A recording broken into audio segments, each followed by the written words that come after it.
Shalom, welcome back to another quick video. This video I want to talk about purging and getting rid of all the junk. And before I get into the scripture context I want to use that led me to this video, I just want to briefly share about my experience because for the last several months we have been purging. Um, I realized, and I don't know how I didn't realize this before, but I realized that I had become a true consumer, a true buyer of things and collector of stuff. And when my focus shifted to preparing us for, what's to come, for the wilderness, for all of that stuff, I had to just kind of reevaluate things, um, reprioritize things because purging was not a priority, but now it is. And it has been for a while, but previously, before that, it was not a priority. And actually, when we got married and we moved, and it took so long to move all of my stuff from my previous home to this home. It didn't hit me then, but it took so long for me to move so much stuff because it's like pretty much I had enough stuff for both of us, minus his clothes. Okay? I had like everything. So we ended up with a lot of two of everything, and then of course me being a woman, I had a whole bunch of stuff he never even thought of having. But I had so much stuff, and it was really stuff that I thought I wanted, stuff that I just saw impulse shopping and buying. I know I'm not the only one. Um, things that I would buy for others because that's something I did a lot. If I had like a little extra money, I would go and just buy a whole bunch of gifts and have gifts on standby, okay? And it was ridiculous. Like, I was out of control. I know some people may be able to do that, and do it in moderation and do it, and not be extreme about it, but that wasn't me. I was extreme, okay? So, I mean, I still have gifts for my husband that I haven't given him. And since we've gone the all natural route, because when we were married, we weren't doing things all natural, I had several, like, body washes and things like that. When I say several, I mean several body washes and lotions from, all these fake scented stuff, um, for him and myself. And when I was purging, I found a lot of these things. That's the first thing I got rid of was the things I never used because I never needed them. And when I say it was tons of shoes, clothes, things like that. Now, let me also share this. Before I started the purge, I gave away a lot. I thought I would like to say I gave away half, if not pretty much close to half of what I had. But maybe it wasn't. Maybe it was like, it was close to half. It wasn't half, but it was close to half. I gave away a lot. I threw away a lot. Okay? And in this purging of the things I was still holding on to, I still had shoes I had never worn that still had the tags on it. I still had clothes I had never worn that still had the tags on it. Some of it I couldn't even fit no more. Okay? I'm just telling on myself right now. Um, Different items that I never used. I had purses and all types of stuff, all this crap, all of this stuff. And I gave away a lot of purses, donating purses, to people who are using them for uh, ministry, to bless our sisters and stuff like that. Because what am I going to use this stuff for? I am only one person. I only have 2 arms. I have one body. I can't wear all of this stuff. A lot of it I couldn't fit anymore. I only have 2 feet. What in the world is going on? And the Most High was revealing to me through this physical purging process, the spiritual aspect of the purging process, because I know a lot of people are in season right now of minimizing and preparing and prioritizing and getting rid of the junk. And what he was revealing to me through this process, and when I say I'm finally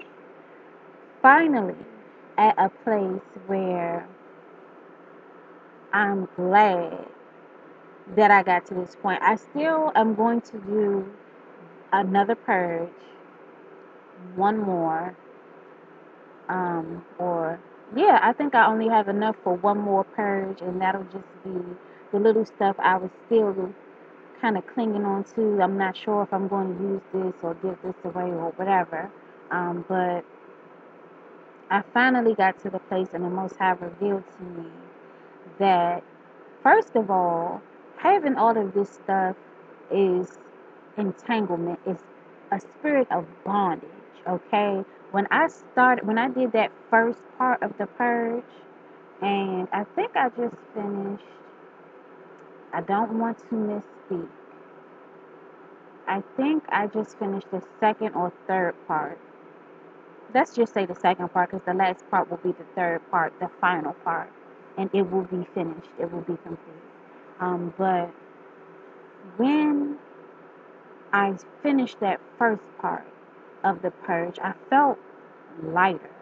I felt a weight lifted, and I hadn't even put a dent in it like I wanted to.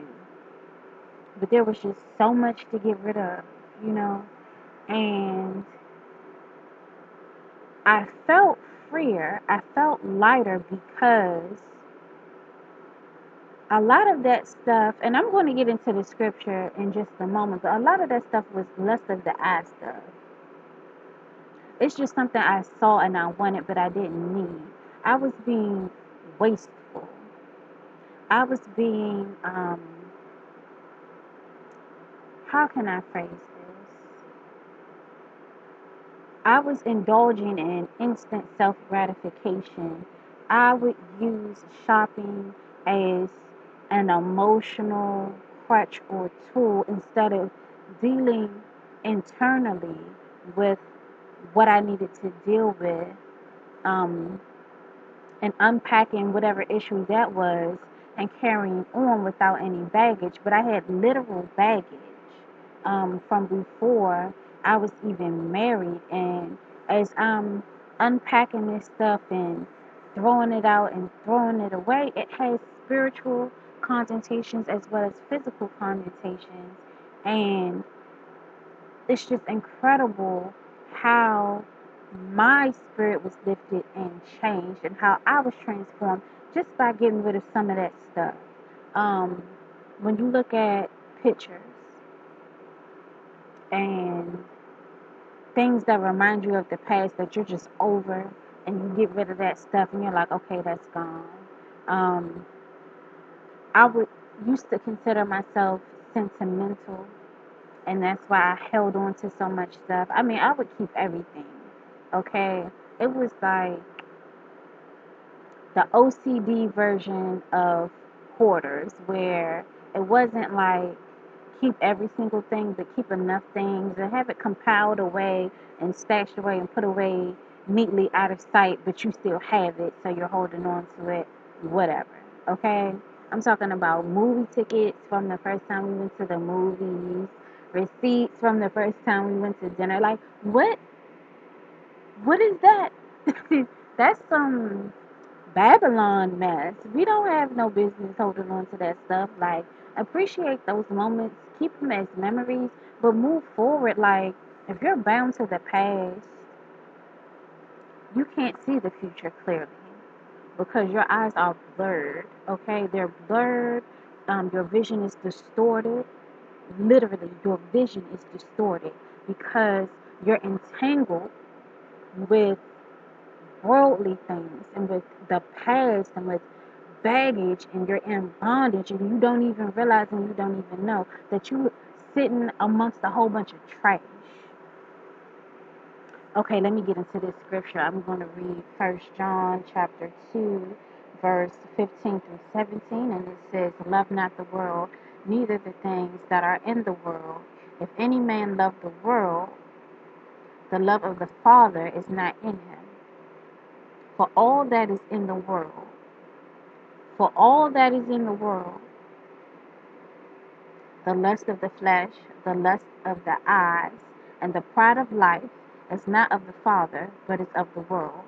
And the world passeth away, and the lust thereof, but he that doeth the will of the Most High abideth forever." Now let me say this, because we know once you come into this truth, you get hit hard, okay? And things become seemingly harder for you. Your process may get delayed and things like that.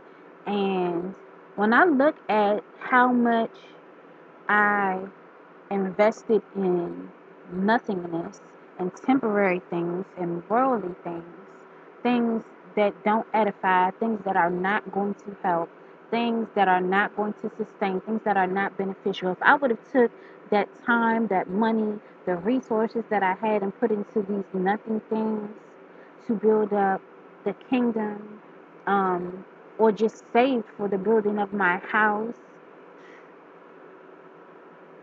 mm, okay? But a lot of that stuff was also the pride of life, because you want nice shoes and nice bags and nice outfits and nice this and nice that.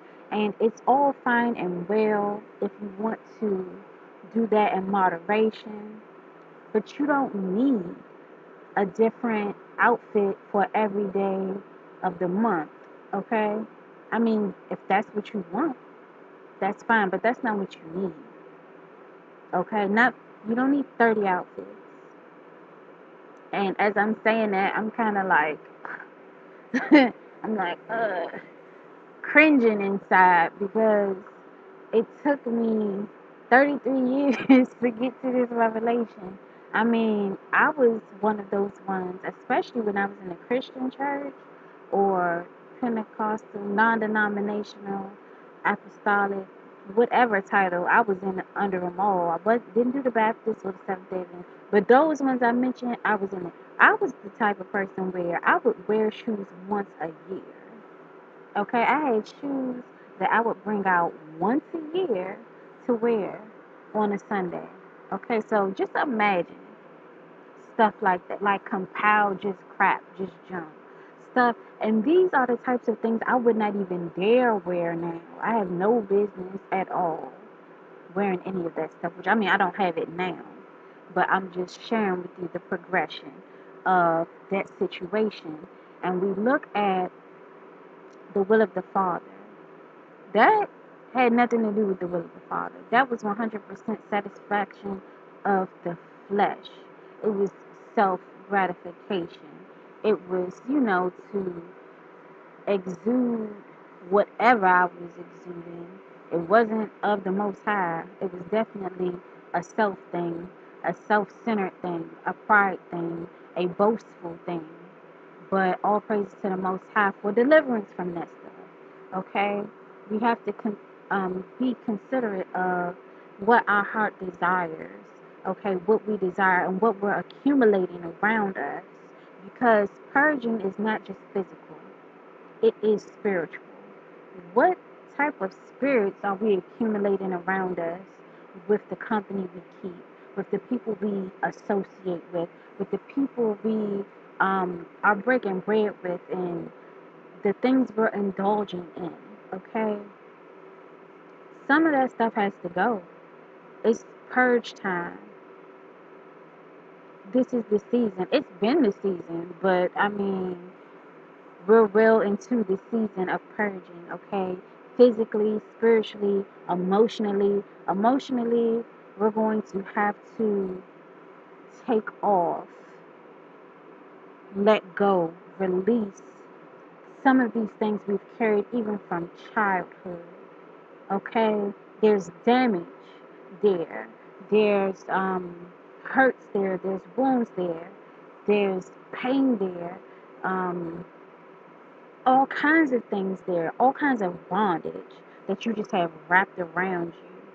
Wrapped around you like, what can I use? Like this. And you just tied up, and you just tangled up, and you just messed up, and you just wrapped up, and you caught up, and you bound up like this. And what can you do? What are your hands going to do to bless the Most High, to bless the kingdom, to edify the body when you caught up like this and tangled up like this? Nothing. You're so limited. So limited. So it's time to take the limits off of ourselves, okay? And seek to do the will of the Father, the lust of the flesh, the lust of the eyes, the pride of life. Dispose of it. Immediately, we have to examine ourselves and make sure we're lining up with the scriptures and get that purge on. Get your purge on, okay? One more scripture I just wanted to bring out, and I've touched on this before in a previous video. I don't know what it is off the top of my head, but it's Matthew 6 and verse 19 through 21, and it says, "Lay up for yourselves treasures, lay not up for yourselves treasures upon the earth, where moth and rust doth corrupt, and where thieves break through and steal. But lay up for yourselves treasures in heaven, where neither moth nor rust doth corrupt, and where thieves do not break through nor steal. For where your treasure is, there will your heart also be." So, we have to examine our desires, but also our what we've done, like what we've been doing, what we've already accumulated, what we've become accustomed to, as far as lifestyle, as far as our dealings. And of course, I'm not telling you how to spend your money. Ball out till you fall out if that's what you want to do, but make it count for something. Let it be something great. Let it be something of substance. Get rid of all the junk in your life and junk people. Don't let anything bind you up, have you bound, and have you limited, that your reach is short. Okay? When the Most High, who is the giver of all good things, said through via his son, through the Messiah, that we should do greater things. How great are you going to be if your hand's stuck here? What are you doing? What can you do? We have to take the limits off and unleash the power that resides in us through he that dwells within us. Because, greater is he that is in us than he that is in the world. And if you see how wicked this world is, it's great wickedness. Okay? Great wickedness in the world. But we have greater power and more authority than those things. So let's walk in that, okay? Get to purging. Dump that stuff, get it out, let it go, and move forward, okay, in righteousness. Lay up these good fruits and have these good works ready, so that you gotta stand in judgment, once that sky cracks open, you're not sitting up here wondering and questioning and worrying and doubting and all these things. No, you can walk surely, okay, knowing that we walked in integrity and will be judged by that, right? Okay, all praises to the Most High, and Shabbat Shalom for those who are getting ready to enter into the day of rest. That's all I have. Until next video, may the Most High bless and keep you and your house, and may you walk in righteousness, total complete righteousness and obedience to the word. Shalom.